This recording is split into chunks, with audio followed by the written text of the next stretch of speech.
So today I'm going to explain uh, the B mesons, the CP violation in B mesons and the B0 and B0 bar oscillations. Okay, so in B mesons have actually the same decay length. Their lifetime is same. So the only difference they have is in their masses. So unlike we measured CP violation in cations due to mixing, and we have also measured the CP violation directly and also indirectly. But in B mesons, we will have to look for the CP violation through mixing and also through the interference. Okay, so let's start. The physical states for the B mesons are BH and BL, where BH stands for heavy meson and BL stands for the light meson. And here you can see that there is a quantity Q over P. So Q over P is equal to 1, as we know that their decay length is their decay time is decay width is same. So that's why the probability of getting a B0 or B0 bar is equally likely.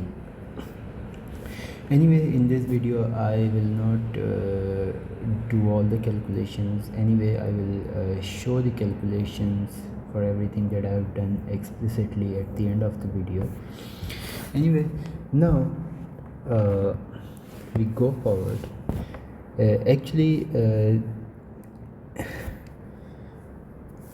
We have to measure the mass difference. This is our main from experimental point of view, delta MB is the main calculation that we have to calculate, and which is about 0.5 MeV. I will show you the exact value, and these measurements has been done at USA, Stanford, PEP2. The experiment was Babar experiment, and it is also done in Kakab in Japan. The name of the experiment was Belly experiment. I will show you the results at the end. And these B meson oscillations are important from point of view that they can give us a good estimate about the top quark, because when we look at the CKM matrix, we can get information about the coupling of up and down and the up and strange quark. Similarly, the coupling of strange, the first two families, it is very easy, but in case of top quark, it is very difficult, because top quark is so heavy, 174 giga electron volts. It is so heavy that it does not have any time to hadronize. So it is very difficult to get the coupling of top quark with bottom, or top quark with down quark, and top quark with strange quark. Anyway, through this box diagram, we can get the coupling of top with top quark with down, and the TB. We can get an idea about it, not an idea, very precise. Anyway, this is also important because the CKM matrix, the theory in the standard model theory tells us that the CKM matrix is unitary, and in order to prove the unitarity of the CKM matrix, we need these we need this TB coupling and TD coupling, and the top quark coupling. Anyway, look at this the B0 oscillations. This is represented by box diagram, and this process is mediated by W boson. Okay, and in the if you look at these vertices, if you look at this vertex, this is proportional to VTD, this vertex is proportional to VTB. Okay, the point is that why we are we could also think about VTC or VT let's say S, etc. But why we are considering the VTB or the VTD? The fact that the coupling is proportional to the square of masses of the quarks, and in this case the B quark is involved and its mass is so heavy, so we could get the contributions only from the top quark. That's why we are doing this. Anyway, I think I have mentioned earlier. No, anyway, the mass of the mass difference of the B meson and the mass difference of B0 and B0 bar meson is proportional to this relation here, and through this calculation, if we measure the mass of the B mesons, that mass difference of B meson, we can get a good idea about these two values. And this is very important, as I have explained you earlier. Moving on, I have already told you that since both particles have the same mass, so their probability of getting at the end getting a B0 or B0 bar is equally likely. So okay, so how do we measure the CP violation if we don't have any mixing? Anyway, we can get an idea about the CP violation by measuring the phase difference. Okay, first of all, I will develop an expression for the B0 bar oscillations. For that, we have to write an expression for B heavy and B light, that how they evolve in time. So these are the expressions, these are the two expressions which are telling us how B heavy and B light evolve in time. If we look at T0, at T0 we can either get a pure B0 beam or a pure I can either get a pure B0 or a B0 bar. Anyway, beam, I think it's not a right thing. Yeah, let me cancel that out. We can either get a pure B0 or B0 bar, and if we evolve with time, let this equation evolve with time, and if we want to know that at a later time what is the probability of getting a B0 meson and what is the probability of getting a B0 bar meson, so we have to take the inner product and measure the probability. For these four calculations, I will at the end of video I will show you the explicit calculations for these, but the point that I want to make here is that in the first expression B0, I'm taking the inner product of B0 with the psi 0t. Psi 0t is actually the B0 evolved in time at a later time, and actually the first and the second, these and these both are the same flavor, and in the second line B0, I'm taking the inner product of B0 with psi 0 bar, B0 bar with the psi 0. So these are the opposite flavors. Why I'm interested in these calculations is because I want to develop an expression for the oscillations, and in order to measure the in order to get an expression for the oscillations, I have to calculate the asymmetry and the probabilities of getting a B0 or the B0 bar meson in at the end. Anyway, so after anyway, I will also show you the calculations for explicit calculations for getting these expressions. Why I'm not doing here, because the video gets too long and I already have a huge audience.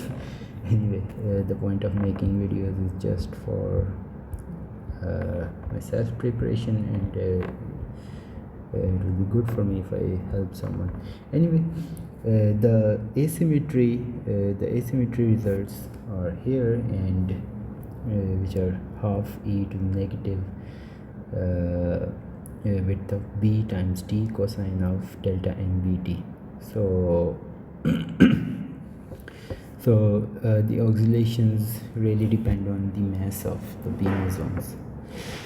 Now, moving forward, if we want to measure the CP violation, we need to do some more effort. We need to introduce a state F, and the corresponding eigenvalues for the F state is eta F, and they have either plus 1 or minus 1 values. Okay, so B0. The point of introducing this state is that this is a common state in which B0 and B0 bar both can decay. So and there is another possibility that first B0 oscillates into B0 bar and then it decays into F state.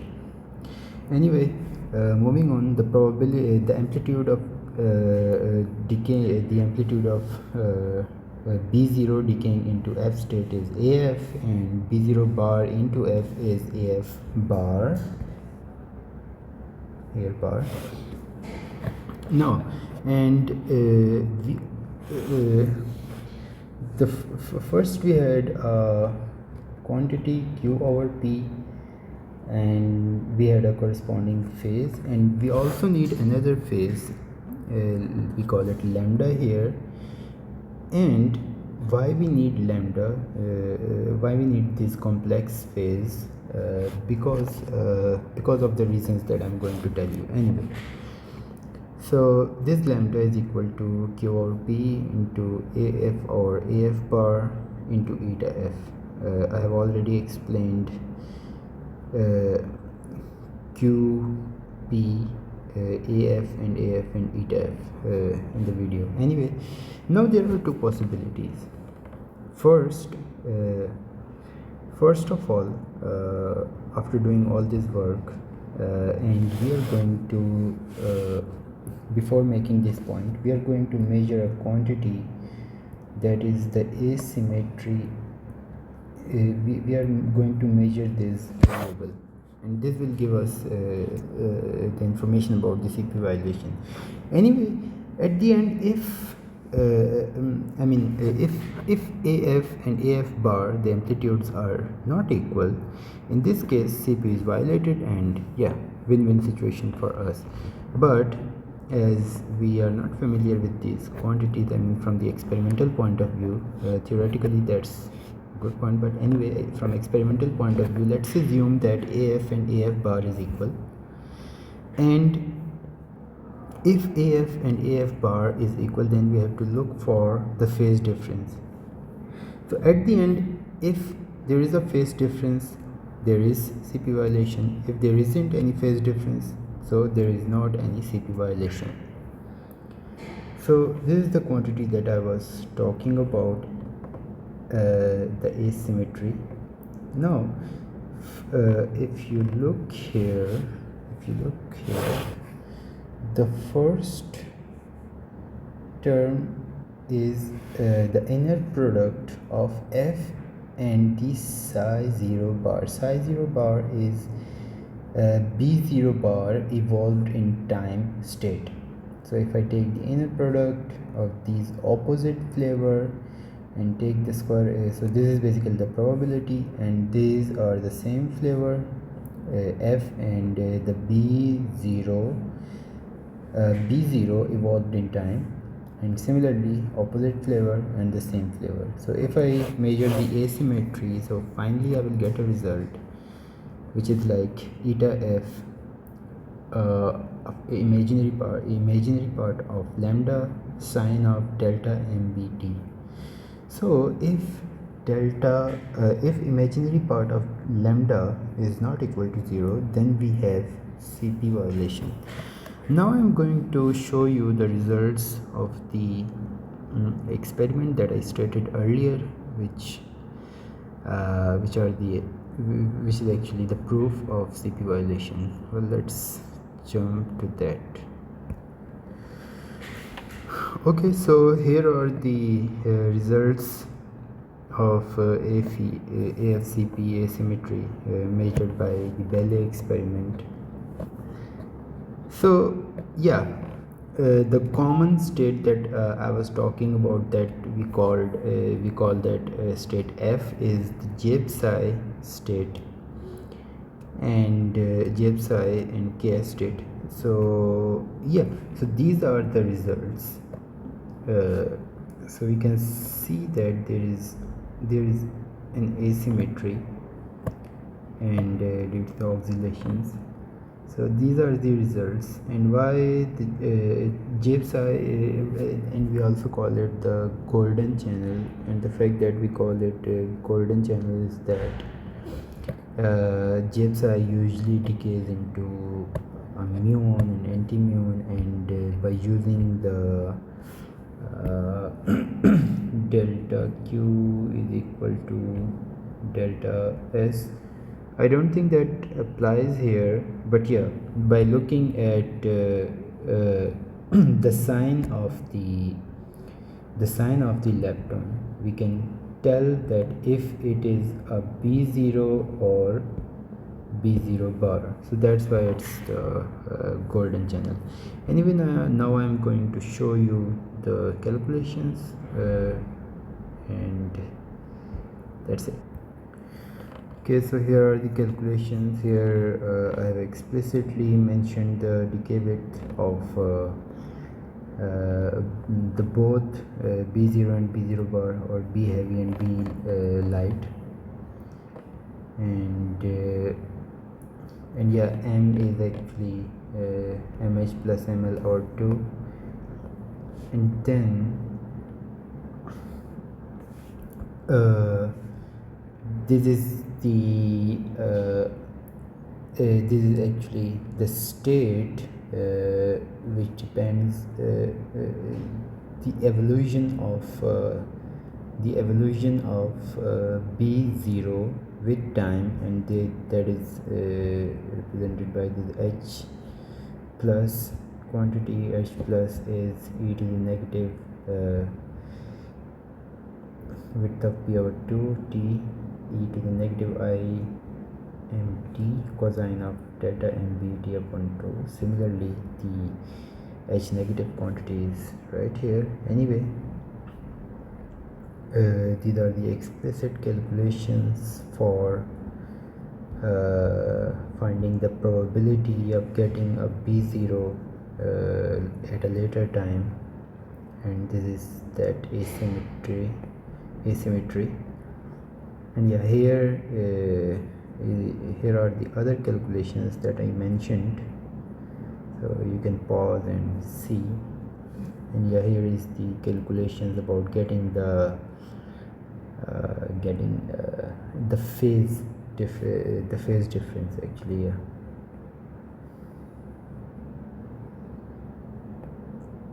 And yeah, here is the final result, which states that if FACP is not equal to 0, which means that imaginary part of lambda is not equal to 0, and yeah, we get there is which eventually implies that there is a CP violation.